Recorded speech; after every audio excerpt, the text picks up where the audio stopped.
Welcome back, dear students, on my YouTube channel Biology with Dharamveer. This is Dharamveer Singh, and today we are going to discuss about the next topic of chapter Molecular Basis of Inheritance. The topic is the search of genetic material. Means here we will discuss about which chemical or which molecule is the genetic material of the most eukaryotics और prokaryote. बेटा यहाँ पे हम पढ़ेंगे कि हम लोगों का या यूकैरियोट्स और प्रोकैरियोट्स के अंदर कौन सा जेनेटिक मटेरियल होता है। मींस डीएनए, आरएनए और प्रोटीन। डीएनए है जेनेटिक मटेरियल, आरएनए है और प्रोटीन है।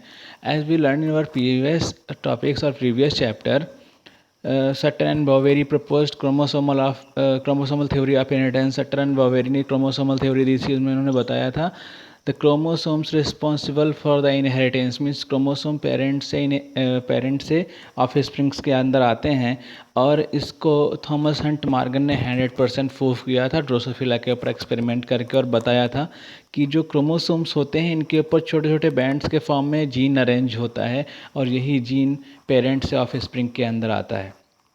लेकिन अभी तक कोई भी साइंटिस्ट ये प्रूफ नहीं कर पाया था the particular bead that is called as gene और factor is DNA segment, RNA segment और प्रोटीन। ये डीएनए है, आरएनए है या प्रोटीन है।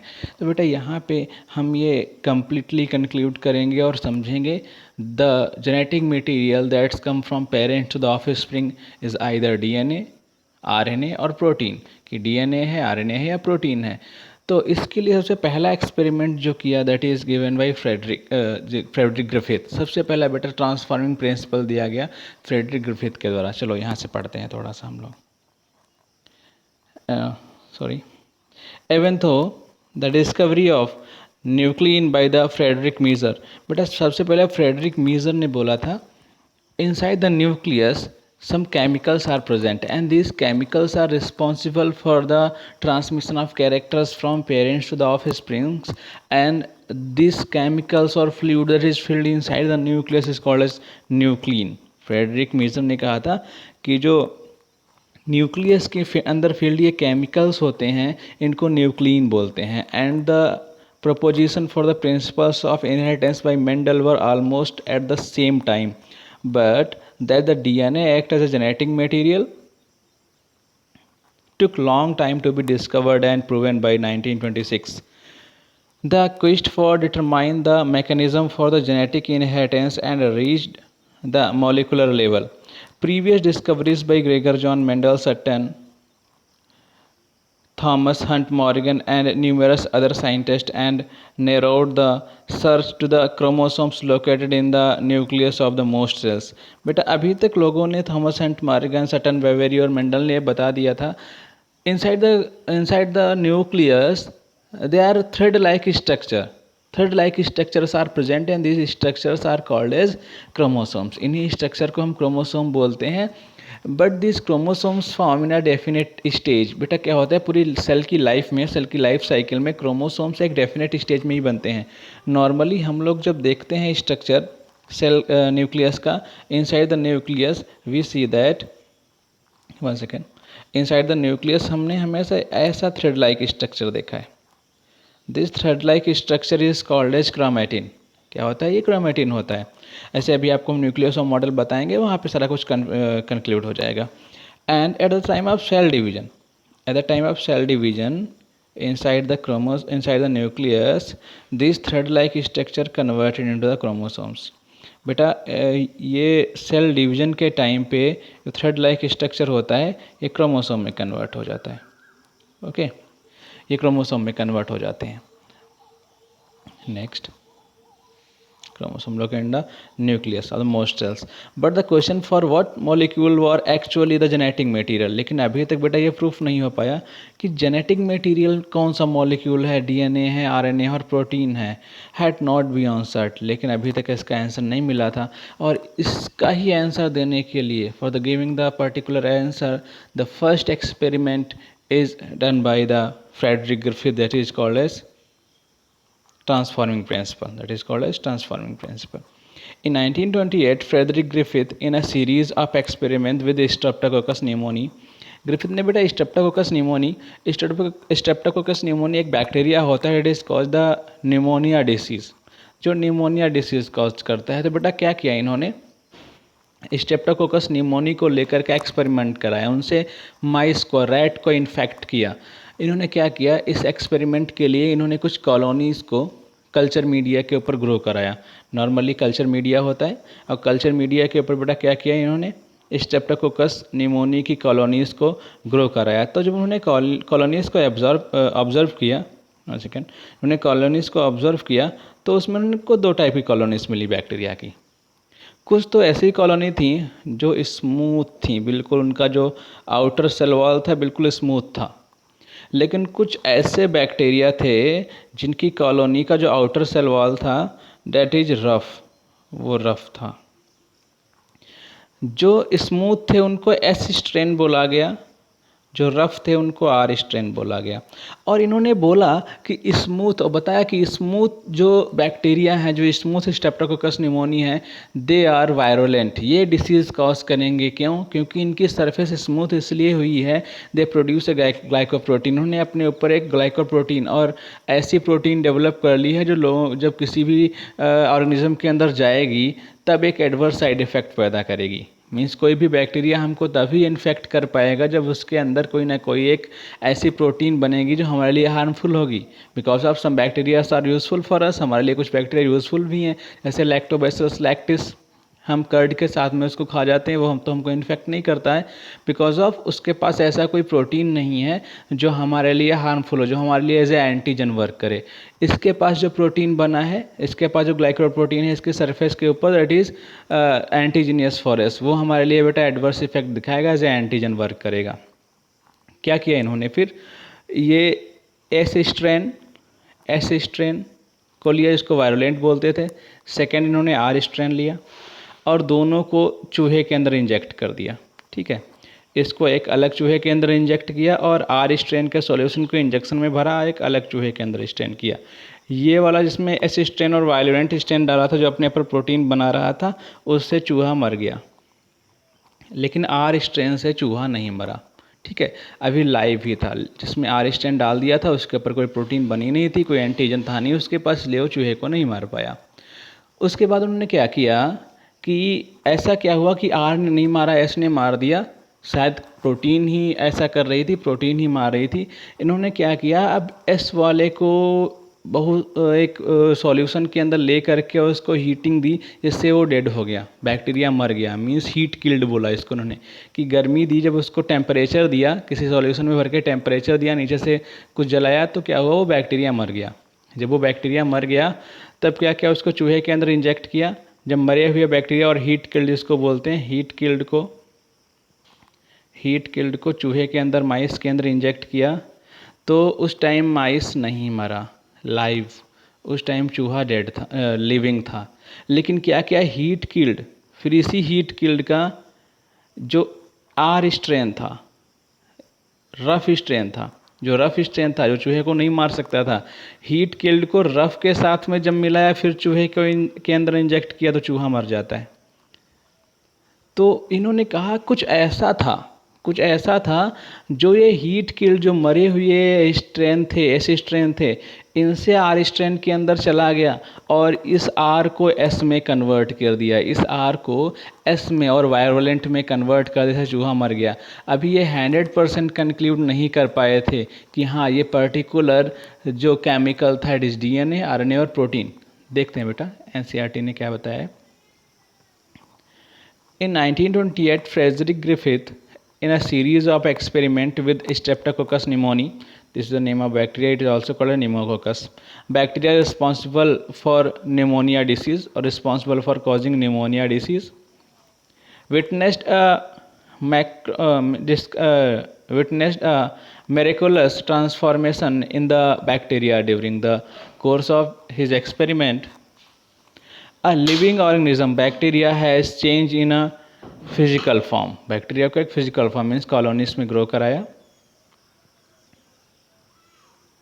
Next, when Streptococcus pneumoniae or pneumococcus bacteria are grown on a culture plate, some produces smooth और shiny colonies. बेटा जैसे हमने आपको पहले डिस्कस करके समझा दिया, why are some smooth colonies, why some produces smooth colonies while other produces rough colonies.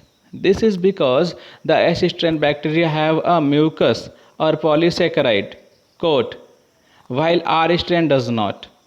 Mice infected with the S strain और वायलेंट स्ट्रेन, बेटा जो एस था जिसके ऊपर पॉलीसेकेराइड का एक मेम्ब्रेन पॉलीसेकेराइड का एक कोट बन गया था जिसकी वजह से वो स्मूथ हुआ था, उसको वायरुलेंट बोला गया।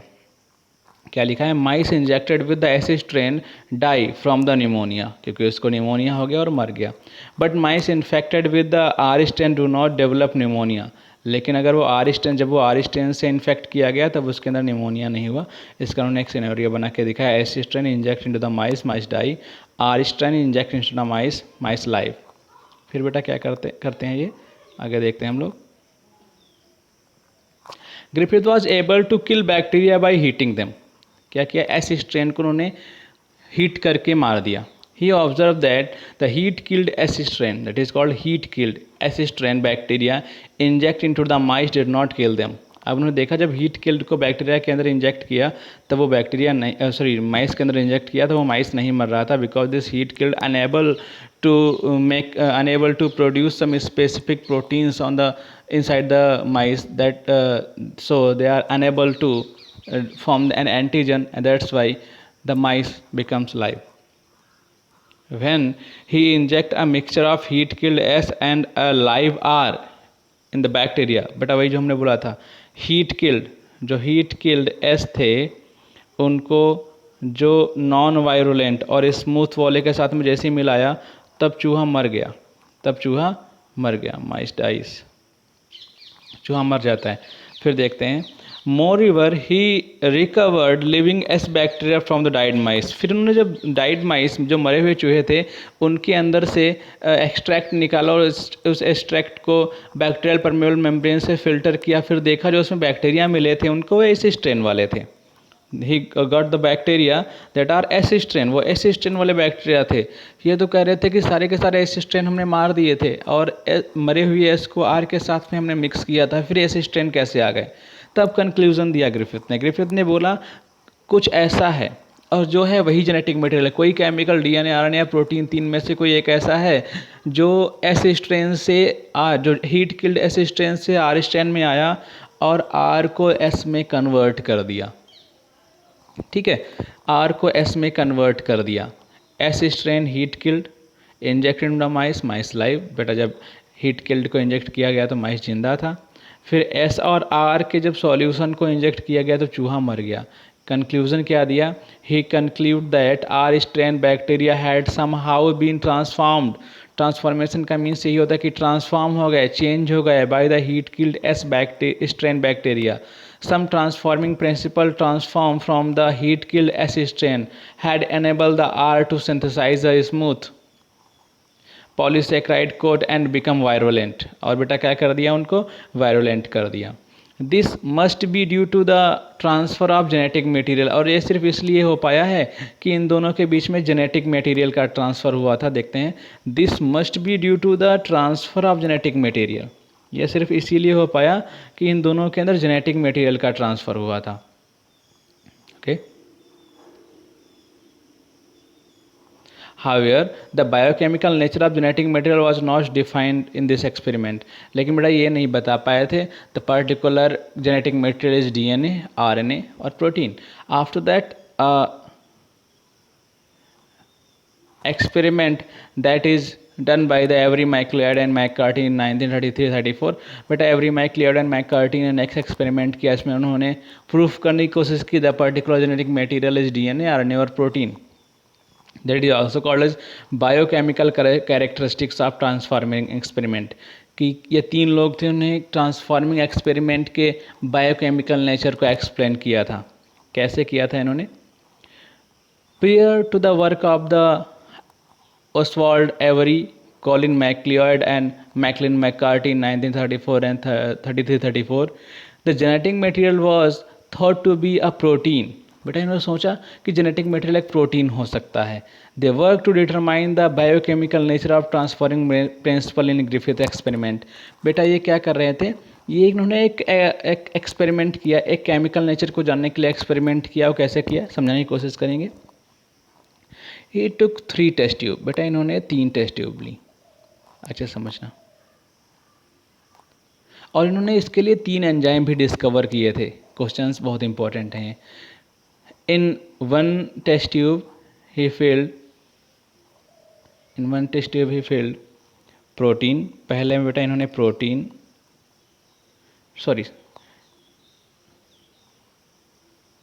तीन जने ही took 3 test tube 3 test tube ली और तीनों के अंदर इन्होंने एसिस्ट्रेन बैक्टीरिया किसको एसिस्ट्रेन को तीनों के अंदर एसिस्ट्रेन बैक्टीरिया को इन्होंने रख दिया। तीनों के अंदर एसिस्ट्रेन बैक्टीरिया को डाल दिया।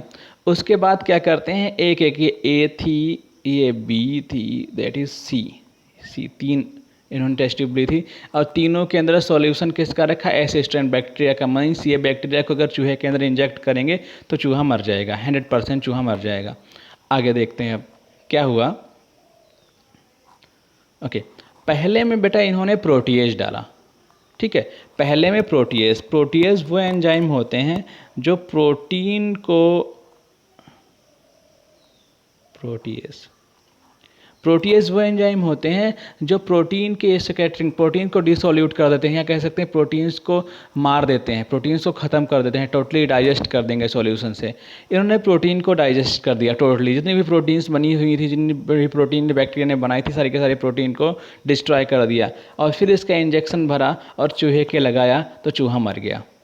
उन्होंने कहा नहीं, प्रोटीन तो नहीं हो सकता जेनेटिक मटेरियल। सेकंड, फिर उन्होंने इसमें आरएनएज डाला। आरएनएज बेटा ऐसा एंजाइम है जो आरएनए को कम्प्लीटली डाइजेस्ट कर देता है। आरएनएज डाला तो बेटा जितना भी आरएनए इसके अंदर होगा सॉल्यूशन के अंदर, सारा का सारा मर चुका होगा। अब क्या किया इन्होंने, एक इंजेक्शन फिर से इसमें से भरा और चूहे के अंदर इंजेक्ट किया। उसके बाद भी चूहे के अंदर इन्फेक्शन हो गया और चूहा खत्म हो गया। तो उन्होंने बोला नहीं, आरएनए भी नहीं हो सकता, क्योंकि अगर आरएनए होता तो सारा का सारा तो आरएनए हमने डिस्ट्रॉय कर दिया था, डाइजेस्ट कर दिया था और फिर चूहे को नहीं मरना चाहिए था। लास्ट में डीएनएज डाला। ऐसा एंजाइम जो डीएनए को डाइजेस्ट कर दिया, कंप्लीट डीएनए को ख़त्म कर दिया इसके अंदर से। जब डीएनएज डाला इन्होंने और फिर उसके बाद में फिर इंजेक्शन इसका सॉल्यूशन का इंजेक्शन लेकर के और चूहे में इंजेक्ट किया, तब क्या होता है, चूहे के अंदर कोई भी डिसीज़ नहीं होती है, चूहे के अंदर इन्फेक्शन कॉज नहीं होता और चूहा नहीं मरता है। तो ने बोला ये प्रोटीन भी नहीं है, ये आरएनए भी नहीं है, सिर्फ डीएनए। क्योंकि जब हमने डीएनएज डाला था इसमें, डीएनए सारा का सारा डीएनए ख़त्म कर दिया था, उसके बाद चूहा नहीं मर रहा था। इसका मतलब ये डीएनए ही है जो पेरेंट्स ऑफ स्प्रिंग में या as a genetic material work कर रहा है। ये केमिकल जो है वो डीएनए है जो as a genetic material work कर रहा है। देखते हैं इसने कैसे लिखा है। They purify biochemicals, protein, DNA and RNA etc. from the heat-killed cells to see which one could transform live R cells into the S cells। ठीक है बेटा, इन्होंने कैसे कंक्लूड किया, कौन सी चीज़ थी वो जो लाइव आर को S में कन्वर्ट कर दे रही थी। They discover that DNA alone form S bacteria। Once again, they discover that DNA alone form S bacteria caused R to become the transformed। They also discover that protein digest enzyme protease। बेटा इन्होंने और क्या क्या discover किया था, बहुत important, protein digesting enzyme protease, जैसा अभी हमने आपको बना के बताया था पूरा system. Next RNA digesting enzyme RNase and did not effect the transformation. इन्होंने बताया, बेटा ये बड़ा शॉर्ट में लिखा हुआ है इसके अंदर, उन्होंने बताया कि जो प्रोटीएज थे और RNase थे डिड नॉट इफेक्ट ट्रांसफॉर्मेशन, दोनों ने ट्रांसफॉर्मेशन को इफेक्ट नहीं किया, दोनों ट्रांसफॉर्म नहीं कर पाए थे बैक्टीरियाज को। लेकिन जैसे ही इसके अंदर डीएनएज डाला गया, digestion with DNAs did inhibit transformation, और जैसे इसके अंदर डीएनएज डाला गया तो ट्रांसफॉर्मेशन नहीं हुआ और उसके बाद में जब चूहे के अंदर इंजेक्ट किया गया सॉल्यूशन तो चूहा नहीं मरा। They conclude that DNA is the hereditary material but not all biologist were convinced. इन्होंने बता दिया कि हाँ डीएनए ही जेनेटिक मटेरियल, उन्होंने केमिकली भी इसको प्रूफ करने की कोशिश की थी, लेकिन सारे बायोलॉजिस्ट इससे कन्वीनियंस नहीं हुए। उन्हें बोला नहीं, हमको तो कोई ऐसा एक्सपेरिमेंट करके दिखाओ जो लाइव एग्जाम्पल लेकर के आए हमारे सामने। ठीक है, तो इसके लिए बेटा एक एक्सपेरिमेंट किया, that is given by Hershey and Chase. ठीक है, the genetic material is DNA is proved by Hershey and Chase. Hershey and Chase ने एक्सपेरिमेंट किया, वो अभी आपको हम बताएंगे, पूरा का पूरा पढ़ाएंगे। कैन यू थिंक, एक क्वेश्चन है, can you think of any difference between the DNAs and RNAs, और बेसिक डिफरेंस बिटवीन डीएनएस और आरएनएस। पर डीएनएस और आरएनएस के अंदर क्या बेसिक डिफरेंस हो सकते हैं? These two enzymes, what are basic difference between these two enzymes, ये दो एंजाइम्स के बीच में क्या बेसिक डिफरेंस हो सकते हैं? तो बेटा पहले हमको डीएनए और आरएनए में डिफरेंस जानना पड़ेगा कि डीएनए और आरएनए में क्या डिफरेंस है। तो डीएनए आरएनए में बेसिक पहला डिफरेंस बेटा है DNA is double standard and RNA is single standard. Second क्या होता है, in the case of DNA, बेटा अगर कभी हम अब डीएनए बनाएंगे तो ऐसे होता है, it is called deoxy. Deoxy means जो this is first carbon, second carbon पे H सिंगल होता है और थर्ड पे OH होता है। जो presence of this single H, ऐसे अच्छे से बना के दिखाते हैं। डीऑक्सी क्यों बोलते हैं इसको? पेंटोज शुगर है, यहाँ पे सिंगल H होगा 2 नंबर कार्बन पे और यहाँ पे OH होगा। तो यहाँ पे एक डिफिशियंसी है ऑक्सीजन की, यहाँ भी OH होना चाहिए था, डिफिशियंसी है। This deficiency is called deoxy. और आरएनए में क्या होता है? आरएनए के अंदर OH सेकेंड नंबर पे भी, OH थर्ड नंबर, दोनों नंबर पे OH होता है। That why it is called ribose nucleic acid, this is called deoxy ribose nucleic acid. ये एक सेकेंड बेसिक डिफरेंस है। थर्ड बेसिक डिफरेंस क्या है? जो इनके अंदर नाइट्रोजनस बेस होते हैं, DNA has thymine and RNA has uracil. Basic जो 4 जेनेटिक मटेरियल होते हैं उसमें डीएनए में कौन कौन सा होता है? Adenine, guanine, thymine and cytosine. और आरएनए के अंदर बेटा कौन से होते हैं? Adenine, guanine, uracil and cytosine. तो बेटा क्या होता है? यूरेसिल और थाइमिन के अंदर बेसिक डिफरेंस होता है। ये बेसिक डिफरेंस है, सिंपल से, और बहुत सारे डिफरेंस हैं, लेकिन ये बेसिक डिफरेंस है जो आप बता सकते हैं कभी भी। Next, the unequivocal proof that DNA is the genetic material come from the experiment of Alfred Hershey and Martha Chase in 1952। 1952 के अंदर जो एक्सपेरिमेंट किया गया उसने 100% प्रूफ कर दिया that DNA is the genetic material। They worked with the viruses that infect bacteria called bacteriophage। बेटा इन्होंने बैक्टीरियोफेज के साथ में एक एक्सपेरिमेंट किया, बैक्टीरियोफेज वायरस के साथ में एक इन्फेक्ट किया। बैक्टीरियोफेज ऐसे वायरस हैं that have DNA as genetic material. Bacteriophage virus का जो जेनेटिक मटेरियल होता है डीएनए होता है। आपको एक मिनट, सबसे पहले एक्सपेरिमेंट दिखाते हैं तो ज़्यादा समझ में आएगा। Yes, this experiment, okay, these are the bacteriophage viruses. Bacteriophage viruses have DNA as genetic material. But इनका जो जेनेटिक मटेरियल होता है वो डीएनए होता है। क्या किया था इन्होंने रेडियो लेबल्ड और रेडियो एक्टिव आइसोटोप्स का यूज़ किया था डिस्कवरी के लिए डीएनए एज जेनेटिक मटेरियल। क्या किया बेटा इन्होंने? 2 बैक्टीरियोफेज लिए, ठीक है। एक को बेटा एक कल्चर मीडियम के ऊपर ग्रो कराया जिसके अंदर क्या था? रेडियो एक्टिव सल्फर था। क्या था? Radio active sulphur. और सल्फर बेटा हमेशा प्रोटीन को कोट करेगा। कैसे प्रोटीन को कोट करेगा? क्योंकि कुछ प्रोटीन है दैट हैव सल्फर कंटेंट्स, जो बेटा सल्फर कंटेन करती हैं। लाइक प्रोटीन के अंदर जो कुछ अमाइनो एसिड हैं like methionine and cysteine. Methionine तो बेटा उसका SH group sulphydryl group अंदर होता है, लेकिन जो सिस्टीन का सल्फर हाइड्रल ग्रुप सबसे आउटर सरफेस पे होता है। इसलिए जो सिस्टीन होता है बेटा उसकी सल्फ़र की जगह पे रेडियो एक्टिव सल्फ़र लग गया करके, तो जो प्रोटीन होगी वो कैसे लेबल्ड हो गई? वो सल्फ़र से लेबल्ड हो गई। और कुछ बेटा क्या था, कुछ कॉलोनीज़ को उन्होंने ऐसे मीडियम के ऊपर ग्रो कराया इसकी बैक्टीरियोफेज की कि वो उसके पास रेडियो लेबल्ड फॉस्फोरस था। It is phosphorus 32, radio labels phosphorus 32 और सल्फ़र 35। जो फॉस्फोरस होता है डीएनए के अंदर होता है। हम जब भी डीएनए का स्ट्रक्चर बनाते हैं तो 5 प्राइम फॉस्फेट लिखते हैं। ऐसा क्यों लिखते हैं? 5 प्राइम फॉस्फेट लिखने के पीछे क्या रीज़न है आपको दिखाते हैं। कि जैसे यहाँ पे आप एक डीएनए का स्ट्रक्चर एक डीएनए का मॉलिक्यूल बनाएंगे,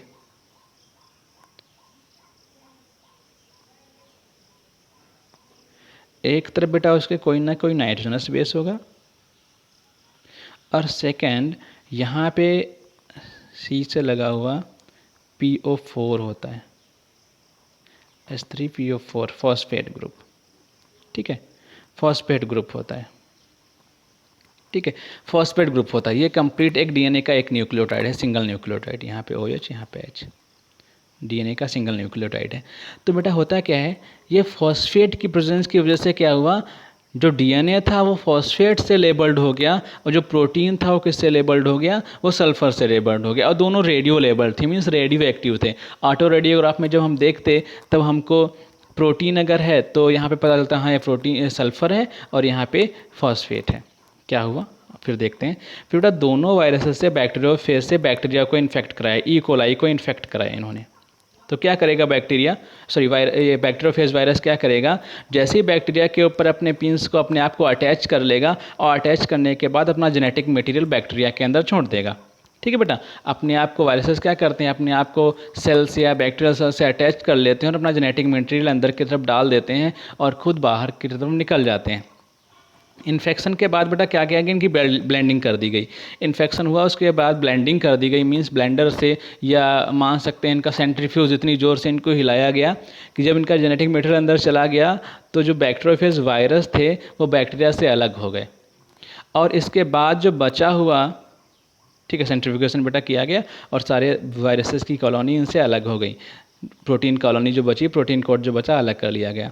उसके बाद बेटा जो सुपरनेटेंट बचा, जब सुपरनेटेंट में देखा गया तब हमको डीएनए कहीं नहीं मिला, लेकिन क्या मिला हमको, रेडियो एक्टिव सल्फर मिला, मीन्स रेडियो एक्टिव फॉस्फोरस कहीं नहीं मिला, रेडियो एक्टिव सल्फर मिला। इससे अब पता चल गया कि जो रेडियो एक्टिव फॉस्फोरस था जो डीएनए के साथ बाइंड हुआ था वो बैक्टीरिया के अंदर चला गया था, लेकिन ये जो प्रोटीन के साथ में बाइंडेड हुआ था रेडियो एक्टिव सल्फर, ये बाहर ही रह गया।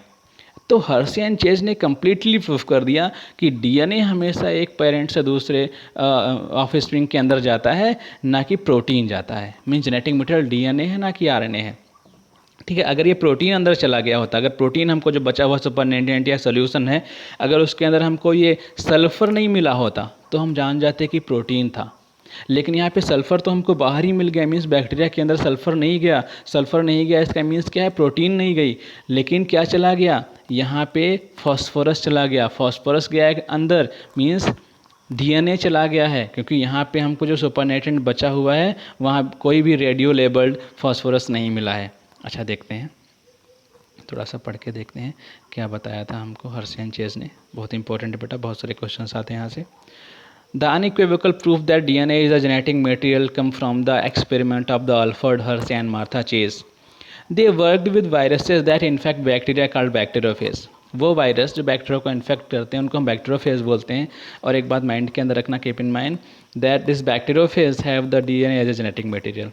The bacteriophage attached to the bacteria and its genetic material then enters in the bacterial cell. जो बार बार बता रहे हैं, बैक्टीरिया से अटैच हो जाते हैं, उनका जेनेटिक मटेरियल बैक्टीरिया के अंदर चला जाता है या इंजेक्ट कर देते हैं इसको. The bacterial cell treat the viral genetic material as if it want and subsequently manufacture more virus particles. क्या करता है बैक्टीरियल सेल, देखो आपको थोड़ा समझाएंगे. एक बैक्टीरियल सेल था जिसके अंदर बेटा जेनेटिक मटेरियल वायरस का आ चुका था. बैक्टीरियल सेल जिसके अंदर वायरस का जेनेटिक मटेरियल आ चुका था. उसके बाद ये क्या करता है, बैक्टीरियल सेल अपने अंदर बहुत सारे वायरस बनाने लगता है. बहुत सारे वायरस की कॉलोनी अपने अंदर डेवलप कर लेता है. इसलिए तो वायरस हमको बहुत अच्छे से इन्फेक्ट कर सकता है और बहुत जल्दी उसको हम जान भी नहीं पाते हैं. और फिर अपने अंदर अपना जेनेटिक मटेरियल भर लेगा और फिर जब सेल का ब्रस्टिंग होगा तब हजारों बैक्टीरियोफेज निकलेंगे और सी बहुत सारी सेल्स को इन्फेक्ट करेंगे. Manufacture more viruses particles. Hershey and Chase worked to discover whether it was protein or DNA from the viruses that enters the bacteria. Hershey और चेज डिस्कवर कर रहे थे कि जो बैक्टीरिया के अंदर गया था ये प्रोटीन था या वायरस था. क्योंकि बेटा जो वायरस होते हैं ये सिर्फ दो चीज़ों से मिलकर बने होते हैं. Viruses are called as nucleoprotein particles. And these nucleoprotein particles are made up of only two things. One thing is protein, जो इनका बेटा खोल होता है बाहर का, जो कोट बोलते हैं, that is made up of protein. जो बाहर का कोट होता है that is called as protein coat. जो इनकी कवरिंग है वो बेटा प्रोटीन से बनी हुई होती है. किसकी बनी हुई होती है, प्रोटीन की. और इनके अंदर कोई एक जेनेटिक मटेरियल होगा, आइदर डीएनए और आरएनए. ठीक है, या तो इनके अंदर डीएनए जेनेटिक मटेरियल होगा या तो आरएनए जेनेटिक मटेरियल होगा. ठीक है, कोई एक हो सकता है. That's why they are called as nucleo protein particle. Nucleo means nucleic acid, या तो डीएनए न्यूक्लिक एसिड होगा या तो आरएनए होगा, और प्रोटीन 100% होगी जो उनकी कवरिंग है या प्रोटीन की बनी हुई है। ठीक है, तो कुछ वायरसेस हैं इनके अंदर आरएनए जेनेटिक मटेरियल होता है, लाइक जो अभी आप लोग देख रहे हैं, like corona virus, like HIV virus, like TMV tobacco mosaic virus, it is first discovered virus. आगे देखते हैं। They grew some viruses on a medium that contains radioactive phosphorus. कुछ बेटा वायरसेस को उन्होंने ग्रो कराया था ऐसे कल्चर मीडिया में जहाँ पे रेडियो एक्टिव फॉस्फोरस था। हमने बोला था आपसे, अब फॉस्फोरस हमेशा डीएनए के अंदर होता है, 5 प्राइम पे लगा हुआ होता है, तो क्या हुआ, डीएनए किससे लेबल्ड हो गया, फॉस्फोरस से हो गया। And some other on medium that contains radioactive sulphur, और कुछ को उन्होंने बेटा किससे कराया, सल्फर के ऊपर, रेडियो एक्टिव सल्फर के ऊपर ग्रो कराया। सल्फर प्रोटीन के अंदर होती है, जिससे उनका जो प्रोटीन का कोट था वायरस का बाहर का, वो लेबल्ड हो गया। Viruses grown in the presence of radio active phosphorus contains radio active DNA. ठीक है, जो फॉस्फोरस के ऊपर ग्रो कराए थे उनका डीएनए रेडियो एक्टिव हो गया, but not radio active protein, because DNA contains phosphorus but protein does not. Similarly, virus grown on the radioactive sulfur contained radioactive protein. लेकिन जो वायरस रेडियो एक्टिव सल्फर के ऊपर grow कराए गए थे उनकी प्रोटीन रेडियो एक्टिव हो चुकी थी, लेकिन उनका डीएनए रेडियो एक्टिव नहीं था। आगे देखते हैं। Radioactive phages were allowed to attach to E coli bacteria.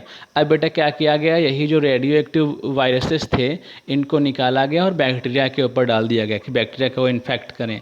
Then as the infection proceed the viral coats were removed from the bacteria by agitating them in a blender. बेटा क्या किया गया, जैसे इन्फेक्शन हो गया होगा उसके थोड़ी देर के बाद ही बहुत तेज़ से ब्लेंडर या इनका सेंट्रीफ्यूगेशन किया गया, जिससे क्या हुआ, सारे के सारे वायरसेस जो बैक्टीरियल कॉलोनी से ऐड थे वो सुपरनेटेंट जो बचा हुआ सॉल्यूशन था उसमें आ गए। The viruses particles were separated from the bacteria by the spinning in a centrifuge. Bacteria which was infected with the virus that had radioactive DNA were radioactive। बेटा वो बैक्टीरिया जो bacteria which was infected with viruses that have radio active DNA, वह bacteria जो radio active DNA वाले virus से infect हुए थे वो बैक्टीरिया रेडियो एक्टिव हो गए थे। ठीक है बेटा, क्योंकि उनके अंदर डीएनए चला गया था और वो रेडियो एक्टिव हो गए थे, indicating that DNA was the material that pass from the virus to the bacteria. और ये इंडिकेट कर रहा था डीएनए ही वो पार्टिकल था, डीएनए ही वो केमिकल था जो एक वायरस से बैक्टीरिया के अंदर गया था। Mean DNA he the genetic material work कर रहा था। Bacteria that were infected with viruses that had radioactive proteins were not radioactive। जिनकी बेटा प्रोटीन रेडियो एक्टिव हो गई थी, मीन्स जो सल्फ़र 35 के साथ में रेडियो लेवल किए गए थे वो बैक्टीरिया रेडियो एक्टिव नहीं हो पाए थे, क्योंकि बेटा अभी हमने बताया था कि सल्फ़र तो बाहर ही रह गया था, सुपरनेटेंट में रह गया था। This indicate that protein did not enter the bacteria from the virus. और ये इंडिकेट कर रहा था कि प्रोटीन अंदर गया ही नहीं, वो तो बाहर ही रह गया था, अंदर तो डीएनए गया था। DNA is there for genetic material and that is passed from virus to the bacteria. और डीएनए ही जेनेटिक मटेरियल है जो वायरस से बैक्टीरिया के अंदर गया था।